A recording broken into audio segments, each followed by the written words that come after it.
And I'm going to ask you to say this. We got the power.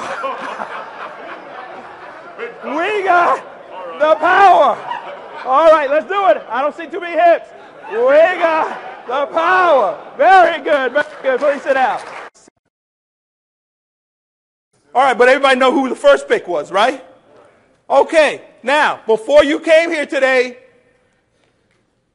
did you know what your blood pressure was? All right. Your glucose count? No. All right. Why is it that as men, we know what somebody else is doing? Come on. You follow what I'm saying? We can sit down and have a whole big conversation about who's going to be drafted, how they're going to be drafted, what they're going to do. But when it comes to ourselves, we don't know what's going on. You hear where I'm coming from? A lot of times I run into men, they say, well, I don't want to get the prostate screening because, that's what the doctor does. And, I get my prostate screening every year. Matter of fact, Dr. Fleming, is he still here? No. Matter of fact, he's going to take somebody else. He did mine 2 years ago. And I always kid with him. I said, okay, you did my screening. Doesn't mean we're engaged now. I move on.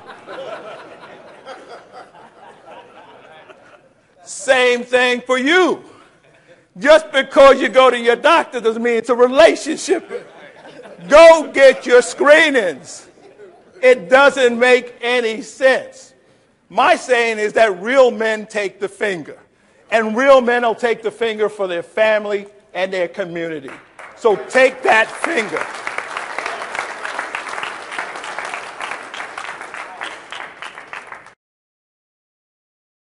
Number 2, know what your family history is.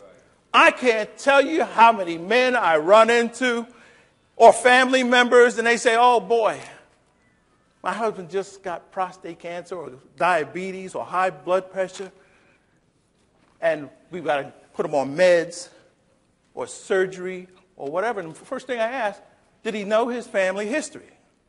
No. I said, go back and ask, what's the family history? And sure enough, father had it, or brother had it, or uncle had it, but just never asked the family history. So my challenge to each and every one of you, if you don't know your family history, go get it. Because that's power. You get the knowledge, and based on that knowledge, you will go to the doctor or take action as needed. Number 4, as nice as this conference is, we did not have all the black men in Hampton Roads. Obviously not.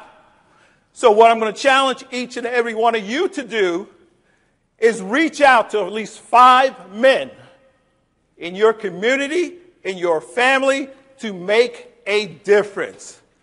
Tell them that you're important and that you need to go see the doctor. Matter of fact, take a look at your brother next to you, and what I want you to say is, turn and take a look at him. All right, the person that's to the right of you. Say, neighbor, you're important. And you have the power, to be healthy. Share the knowledge. Thank you very much. Shake your hands.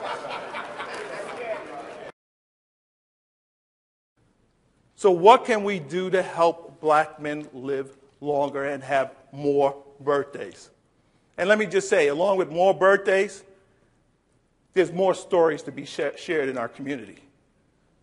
Because when we lose any one of you, the stories are lost too. So we want those more birthdays so that you can share more stories, build stronger families and stronger communities. I had the opportunity to do some publicity for this conference a couple of weeks back. And there were a couple of women that were going on the TV program right after me. And they found out what I was going to talk about. And one woman just grabbed me by my arm, said, please, Mr. Sykes, if you don't discuss it on the program, please bring it up at the conference. She said, my husband, he was in his 50s. She begged him, please, get a prostate exam. And he said, no, I'm feeling great. I'm a picture of health. Even her son said, I'll even pay for it. Please, get a prostate exam. He said, no, I'm feeling good. A year later, we finally went to the doctor, prostate cancer. They were able to help him, thank goodness. And as the doctor said, if you catch it early, it doesn't have to be a death sentence.